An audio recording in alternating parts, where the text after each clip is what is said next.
नमस्कार, मैं आरबी सिंह यादव और आप देख रहे हैं मेरा YouTube channel RB Singh Yadav editor. आज हम आपको दो चीज़ों पर बात करेंगे। पहली चीज़ तो ये है कि रुपया बड़ा तेज़ी से गिर रहा है। $1 में 86 रुपया के आसपास पहुंच गया है। और वहीं दिल्ली में जो फर्जी वोटों का फर्जीवाड़ा हो रहा है उस पर भी बात करते हैं। तो कुछ चीज़ें हमने कलेक्ट की हैं जिसमें आपके राज्यसभा सांसद संजय सिंह की एक प्रेस कॉन्फ्रेंस 11 तारीख से चल रही है और वो कम से कम नहीं तो करीब 20 मिनट तक फर्जी वोट बनवाने के ये जो एप्लीकेशंस हैं उन पर बाकायदे ऑन रिकॉर्ड कैमरे के सामने पूरा भेद खोल रहे हैं, लेकिन उसमें कहीं कोई जांच पड़ताल या इस तरह की कोई बात सामने नहीं आई है। तो मैं पहले आपको संजय सिंह की एक प्रेस कॉन्फ्रेंस सुना देता हूं जिसमें वोटों की लूट जो दिल्ली में होने वाली है, हो रही है, उससे आप अवगत हो जाएं। उसके बाद फिर हम जो डॉलर के मुकाबले रुपया गिर रहा है उस पर थोड़ी सी बात करेंगे। तो पहले आप देखिए संजय सिंह की ये प्रेस कॉन्फ्रेंस। जो यहाँ के प्रत्याशी हैं भारतीय जनता पार्टी के नई दिल्ली से, संजय सिंह की प्रेस कॉन्फ्रेंस 11 जनवरी को। वो पूर्व सांसद हैं, मौजूदा सांसद नहीं है। फिर भी मई से लेके मई, जून, जुलाई, अगस्त, सितंबर, अक्टूबर, नवंबर, दिसंबर, जनवरी, 8 महीने से सांसद का बंगला कब्जा करके बैठे हुए हैं। और इतना ही नहीं, अपने उस बंगले के पते पर 33 वोट बनवाने की एप्लीकेशन दी है। 33 वोट रजिस्टर पंजीकृत कराने की एप्लीकेशन दी है। प्रवेश वर्मा पहला नाम। दूसरा नाम, भारत सरकार के केंद्रीय मंत्री पंकज चौधरी जी, इन्होंने अपने पते पर 26 वोट बनवाने की एप्लीकेशन दी है। 26 वोट बनवाने की एप्लीकेशन दी है। भारत सरकार के केंद्रीय वित्त राज्य मंत्री पंकज चौधरी जी,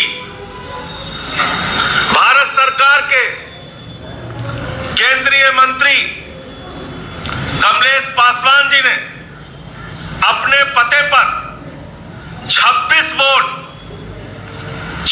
वोट कमलेश पासवान जी ने अपने पते पर, भारत सरकार के केंद्रीय मंत्री ने 26 वोट बनवाने की एप्लीकेशन दी है। इसी के साथ साथ एक पता है सांसद महोदय का मुखर्जी स्मृति न्यास। यहां पर सांसद महोदय के पते पर 31 वोट बनवाने की एप्लीकेशन दी गई है। इसके साथ साथ जयप्रकाश जी एक सांसद है, 13 तीन मूर्ति लेन, पता है इनका। भारतीय जनता पार्टी के सांसद जयप्रकाश जी, ये हरदोई से है, उत्तर प्रदेश से, और 13 तीन मूर्ति मार्ग इनका पता है, वहां से 25 वोट बनवाने की एप्लीकेशन दी गई है। साउथ एवेन्यू में एक एक्स एमपी है भारतीय जनता पार्टी के, त्रिपुरा के, जिनको की गेस्ट एकोमोडेशन में जगह मिली है, रेवती जी, उन्होंने 25 वोट बनवाने के लिए एप्लीकेशन दी है। अब मैं एक एक करके आपके सामने पढ़ता जाऊंगा, ज्यादा दूर जाने की जरूरत नहीं है, बगल में चले जाइएगा। सीपी जोशी भारतीय जनता पार्टी के सांसद हैं। सीपी जोशी राजस्थान से बीजेपी के सांसद हैं। यहां से ज्यादा दूर जाने की जरूरत नहीं पड़ेगी। 14 Windsor place, new Delhi, 28 vote इन्होंने अपने घर से बनवाने की एप्लीकेशन दी है। प्रवेश वर्मा। आपने देखा संजय सिंह ने पूरी फेहरिस्त पत्रकारों के सामने पढ़ दी है। मजाल है कोई पत्रकार किसी सांसद के या पूर्व सांसद के घर जाकर के पूछ ले कि भाई ये कितने लोग रहते हैं तुम्हारे घर में? कभी नहीं कोई पूछने वाला। प्रवेश वर्मा 8 महीने से संजय सिंह ने बाकायदे उंगलियों पे गिन के कि वो घर में कब्जा करके बैठे हुए हैं। सांसद निवास है, खाली क्यों नहीं किया जब वो सांसद नहीं है? तो उनका वाजिब सवाल है, क्योंकि जब राहुल गांधी को उनकी सदस्यता समाप्त हुई थी तो एक कमेटी ने तत्काल उन्हें नोटिस दिया कि और 1 महीने के भीतर खाली कर दो। राहुल गांधी ने 1 महीने से पहले मकान खाली कर दिया था। तो नैतिकता और ये सारी चीज़ें हैं कहाँ? आखिरकार ये मैं समझता हूँ कि वोट की लूट, जो संजय सिंह ने एक आंकड़ा दिया है लगभग 250 के आसपास ये जो वोट बढ़वाए गए हैं सांसदों ने अपने अपने घरों से, तो 2 कमरे के मकान में कितने वोटर रह सकते हैं? थोड़ा सा एक ज्ञान हमको भी दे दीजिए, हम भी उसी हिसाब से अपने घरों में किराएदार रख सकते हैं और वोट बढ़वा सकते हैं। लेकिन कोई पूछने वाला नहीं, कोई पत्रकार किसी में दम नहीं कि वो किसी सांसद के घर जा सके और इस तरह के सवाल पूछ सके। वहीं नैतिकता के आधार पर जब पूरा मीडिया में ये सारी चीज़ें आ गई तो सांसदों को ही खुद अपने घरों पे प्रेस कॉन्फ्रेंस करके बताना चाहिए था कि भाई देखो हमारे यहाँ ये लोग यहाँ रहते हैं, ये हमारे पास रिकमेंडेशन है। लेकिन कहीं कुछ नहीं, चूँकि वो जो पूरी पार्टी का जो ढर्रा है वो सुन लेता सब है, लेकिन चिकने घड़े की तरह किसी भी चीज़ का कोई ठोस जवाब नहीं देता। यही नहीं, चुनाव आयोग भी पूरी तरह से चिकना घड़ा बना हुआ है। वो भी कोई कार्यक्रम नहीं बनाता, न कोई बात करता है, न किसी से कुछ कहता है। अपनी सफाई बस दे दी, ख़त्म हुआ। जबकि दिल्ली का जो चुनाव आयुक्त है वो तो वहीं शायद इन सांसदों के आसपास ही उसका ऑफिस है। वो चाहे तो 2 मिनट में सबकी धज्जियाँ उड़ा सकता है सब, लेकिन नहीं, चूँकि वो सब बंधे हुए हैं, गद्दी से बंधे हुए हैं। गद्दी जैसा कहेगी वैसा उनको करना है। तो खैर अब चलते हैं एक बार फिर केजरीवाल की तरफ। विधानसभा के अंदर प्रवेश वर्मा जी खुलेआम जॉब कैंप लगा रहे हैं, रजिस्ट्रेशन कर रहे हैं, खुलेआम पैसे बांटे जा रहे हैं, खुलेआम हेल्थ कैंप में चश्मे बांटे जा रहे हैं। 15 जनवरी को उन्होंने ऐलान किया है कि जॉब फेयर लगाए जाएंगे। ये सारे के सारे इलेक्शन कमीशन के अलग अलग रूल्स और ऑर्डर्स के तहत, इंस्ट्रक्शंस के तहत, ये करप्ट प्रैक्टिसेस के तहत आता है। प्रवेश वर्मा को चुनाव लड़ने से उसको डिबार किया जाना चाहिए। प्रवेश वर्मा के घर पे रेड मारी जानी चाहिए ताकि पता चले उसके घर में कितना पैसा है। ट्वीट कर करके वो खुलेआम सरेआम कर रहा है, जैसे कि फिल्मों में आप देखते हो ना, मैं तो फलाने का कोई पुलिस वाला किसी को पकड़ लेता है तो उससे वो कहता है पता है मेरा बाप कौन है। तो उसी तरह से वो तो खुलेआम कह रहा है एक तरह से, प्रवेश वर्मा मैं पैसे भी बांटूंगा, मैं जॉब कार्ड भी दूंगा, मैं नहीं मानता किसी को। और हमने ये कहा है कि जो लोकल चुनाव अधिकारी हैं नई दिल्ली विधानसभा के, उन्होंने बीजेपी के सामने पूरी तरह से सरेंडर कर दिया है और उनके बीजेपी के सारे गलत कामों को फैसिलिटेट कर रहे हैं। हमने एक्चुअली लोकल डीओ और लोकल ईआरओ को सस्पेंड किया जाए और उनको वहाँ से हटाया जाए, ट्रांसफ़र किया जाए, क्योंकि दोनों कल हमने लोकल डीओ को और ईआरओ को कल 2 बजे या 3 बजे हमने एप्लीकेशन दी थी कि खुलेआम जॉब कैंप चल रहे हैं, खुलेआम ये सब करप्ट प्रैक्टिसेस चल रही हैं। उन्होंने कोई एक्शन नहीं लिया, उनकी हिम्मत ही नहीं एक्शन लेने की। चुनाव जहां पे चुनाव आयोग का भी दफ्तर है, केंद्रीय चुनाव आयोग का, उसके नाक के नीचे ये सब कुछ हो रहा है। 8 महीने से एक सांसद एक बंगले में बैठे हुए हैं, प्रवेश वर्मा,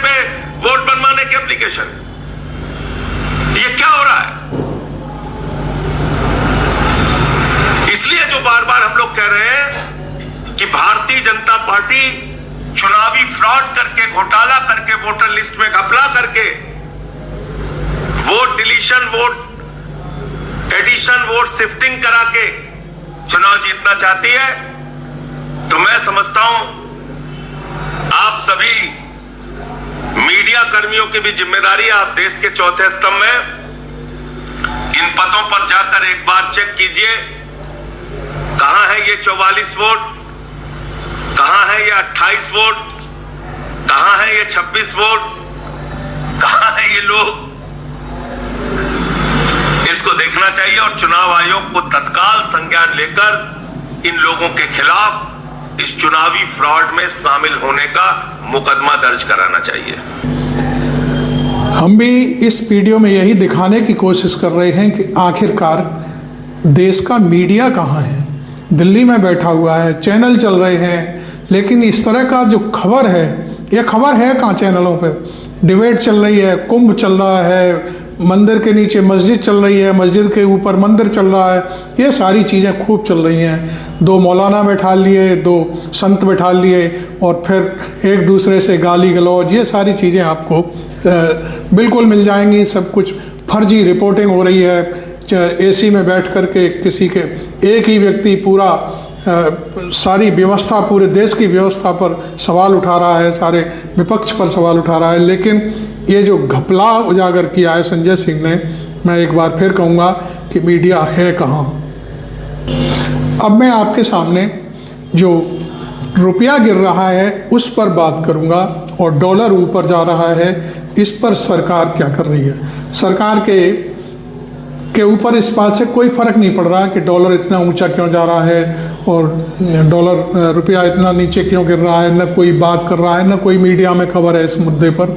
लेकिन मैंने ये सोचा कि कम से कम जो नरेंद्र भाई मोदी जब मुख्यमंत्री थे तब कैसे बयान दिया करते थे, जब 62 रुपये डॉलर की कीमत थी रुपए की, और उस समय ये कहता है सरकार नीचे गिर रही है, खुद को बचा रही है, ये कर रही है, वो करे। मैं एक बयान जो है, 1-2 बयान नरेंद्र भाई मोदी के सुनवा देता हूँ पिछले रिकॉर्ड के, तब फिर हम और आगे बात कर लेंगे आपसे। पहले नरेंद्र भाई मोदी के ये दोनों 1-2 वीडियो हैं मेरे पास, उनको मैं यहाँ आपके सामने प्रस्तुत कर रहा हूँ। तो देखिए, एक चीज़ में, यदि आपने मेरा चैनल अभी तक सब्सक्राइब नहीं किया है तो ज़रूर कर लें, चूँकि वीडियो थोड़ा लंबा होगा, पूरा देखेंगे तो पूरा मज़ा आएगा। और फिर मैं अभी ये वीडियो दिखा रहा हूँ आपको, देखिए। रुपये की कीमत जिस तेजी से गिर रही है, और कभी-कभी तो लगता है कि दिल्ली सरकार और रुपये के बीच में कंपटीशन चल रहा है।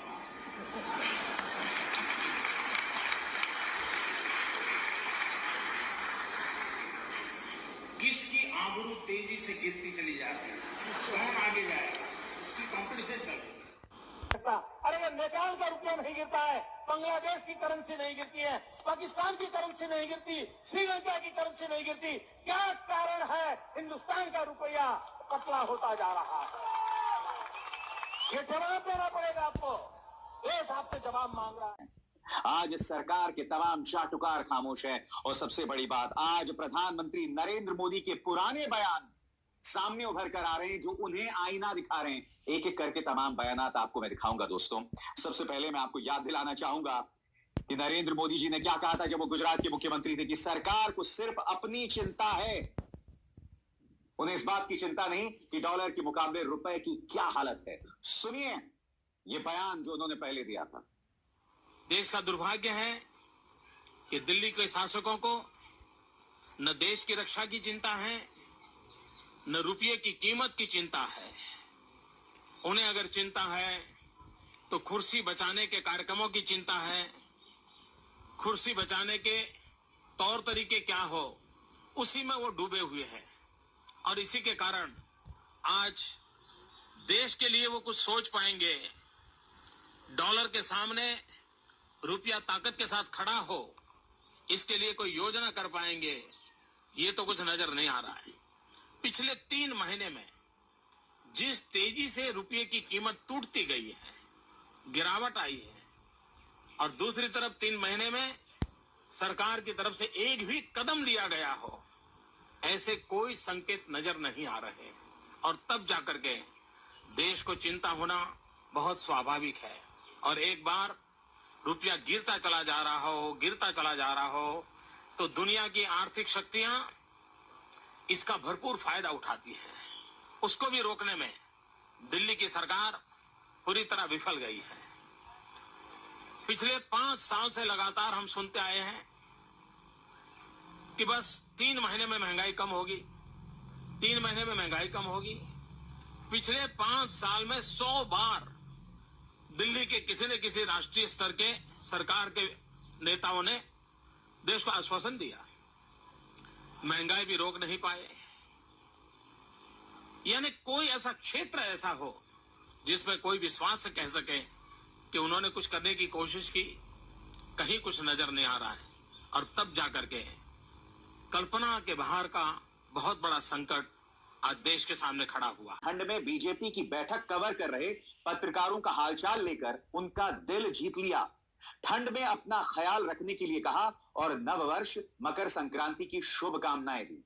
आज जब ज्यादातर नेताओं के लिए पत्रकार सिर्फ उनके काम के प्रचार प्रसार का एक माध्यम है, प्रधानमंत्री मोदी का यह अंदाज उन्हें सबसे अलग बनाता है।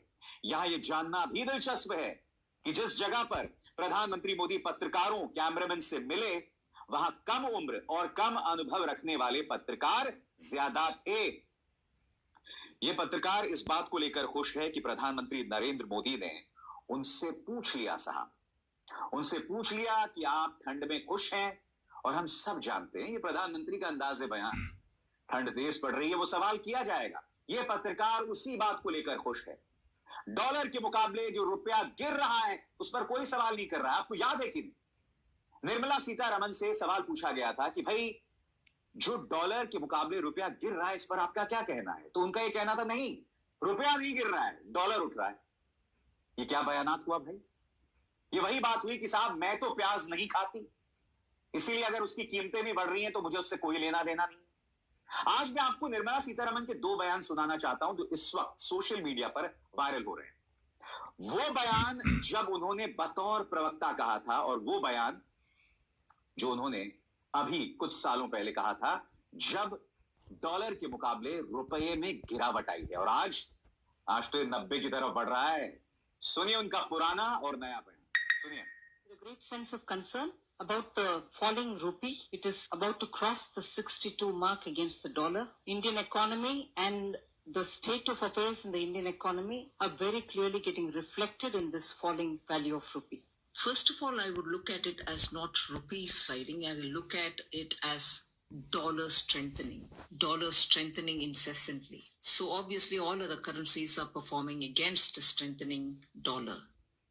आपने देखा निर्मला सीतारमण जब प्रवक्ता थी भारतीय जनता पार्टी की तब के बयान, और नरेंद्र भाई मोदी जब गुजरात के चीफ मिनिस्टर थे तब किस तरह से उंगलियां उठाया करते थे कांग्रेस पार्टी के जो प्रधानमंत्री थे उनके ऊपर। और बचाव में बस एक ही बात कि ये सरकार डॉलर ज़्यादा नीचे गिर रहा है या सरकार नीचे ज़्यादा गिर रही है, इस पर ये पैमाना एक उस टाइप का दिखाया करते थे। लेकिन आज हालत ये है कि डॉलर लगातार ऊपर जा रहा है और रुपया लगातार नीचे गिरता जा रहा है। इस मुद्दे पर शायद मैं समझता हूँ ना तो कोई मीडिया कोई पर चर्चा कर रहा है और ना ही सरकार का कोई मिनिस्टर, विधायक, सांसद, पूर्व सांसद, पार्टी का अध्यक्ष, पार्टी का कोई पदाधिकारी, किसी को किसी बात की कोई चिंता नहीं है। सिर्फ और सिर्फ केवल एक सूत्रीय कार्यक्रम है कि वोट को कैसे लूटा जाए और वोट का ध्रुवीकरण कैसे किया जाए। इसके लिए सिर्फ और सिर्फ जैसे इस समय कुंभ, मालूम नहीं ऐसा लगता है कि कुंभ पहली बार इस सदी में लग रहा है। पहले तो कभी कुंभ हुआ ही नहीं इलाहाबाद में, पहले तो कुछ होता ही नहीं था, शायद पहले भी संत साधु नहीं आते होंगे, अभी पहली बार ही संत साधु आ रहे हैं। इस तरह की जो मनगढ़ंत कहानियाँ गढ़ी जा रही हैं वो सारी चीज़ें सामने आ रही हैं। खैर, आपने ये वीडियो देखा, हमारा अच्छा लगा हो तो इसे लाइक करें और चैनल सब्सक्राइब नहीं किया है तो इसको ज़रूर कर लें। Thank you very much. मैं आरबी सिंह यादव।